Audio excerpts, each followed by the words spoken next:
atas aset tersebut. Contohnya, tanah, bangunan, mobil, pabrik, mesin, dan aset-aset fisik lainnya.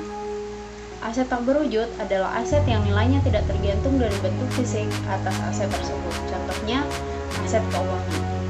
Dan aset keuangan memiliki nilai karena klaim-klaim hukum atas sejumlah manfaat yang berupa arus kas di masa mendatang.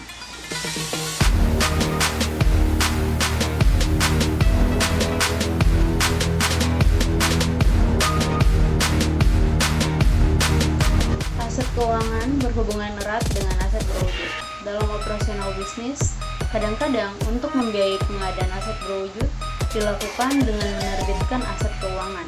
Contohnya, untuk memperbesar skala perusahaan, pemilik perlu menerbitkan saham untuk dijual, di mana hasil penjualan saham digunakan untuk memperbesar pabrik.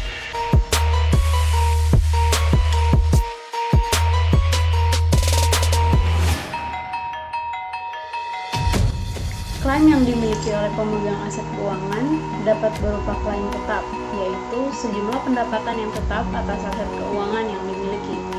Aset keuangan yang memiliki klaim pendapatan tetap dinamakan instrumen utang. Bentuk klaim aset keuangan yang lain adalah klaim ekuitas atau klaim residual. Klaim ekuitas mewajibkan emiten untuk membayarkan pada pemegang aset keuangan sejumlah pendapatan berdasarkan laba yang diperoleh emiten.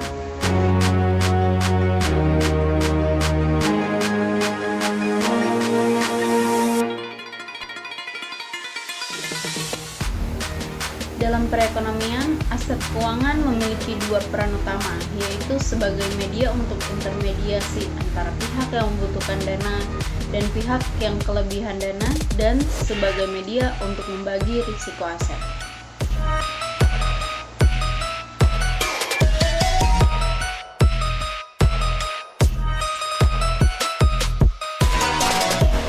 Saham memiliki risiko lebih dinamis. Arus kas saham sangat tergantung dari dividen yang dibagikan, dan dividen sangat tergantung dari keuntungan yang dihasilkan perusahaan. Keuntungan perusahaan sudah tentu dipengaruhi banyak faktor yang mempengaruhi iklim bisnis pada umumnya. Aset keuangan saham ini memiliki risiko arus kas yang lebih tinggi dibandingkan aset keuangan yang lain, karena investor tidak tahu pasti berapa arus kas yang akan diterima.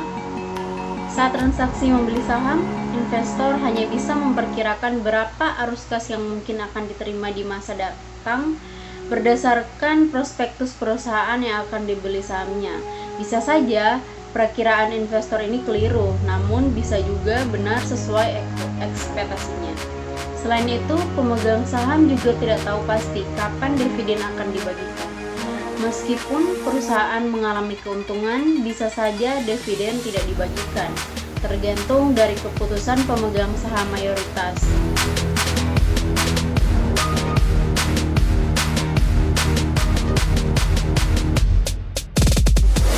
Pasar uang adalah suatu aktivitas transaksi komoditi berupa sekuritas keuangan yang berjangka waktu pendek kurang dari 10 tahun.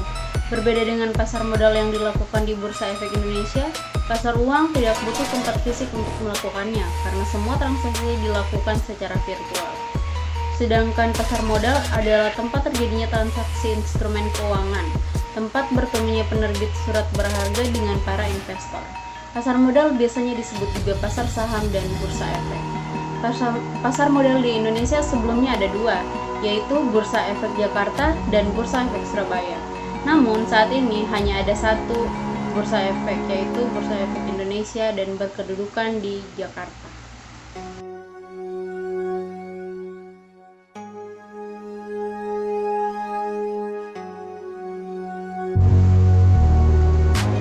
Fungsi likuiditas, yaitu kekayaan yang disimpan dalam surat-surat berharga, bisa dilikuidasi melalui pasar modal dengan risiko yang sangat kecil dibandingkan dengan aktiva yang lainnya.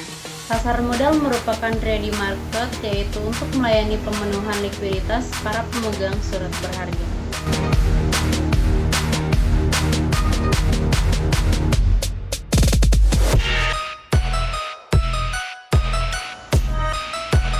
Proses pencarian partner antara yang kelebihan dana dan membutuhkan pendanaan tentu memerlukan biaya yang disebut biaya pencarian.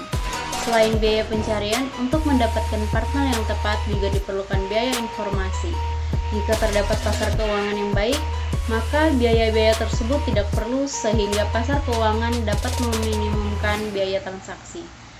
Biaya pencarian secara eksplisit bisa berbentuk biaya iklan bagi pengusaha untuk mendapatkan investor, atau biaya iklan bagi investor untuk mendapatkan pihak yang membutuhkan dana. Sedangkan biaya informasi secara eksplisit bisa berbentuk pengeluaran untuk memberikan informasi tentang kualitas investasi dan besarnya arus kas yang ditawarkan. Jika pasar keuangan cukup baik, maka biaya ini dapat meminimalkan.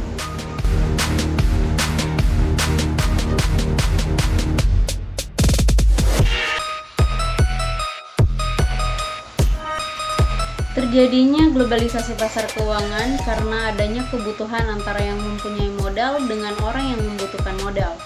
Terus karena sudah terintegrasi, pasar keuangan secara global memungkinkan siapa saja menanamkan modalnya dengan negara manapun.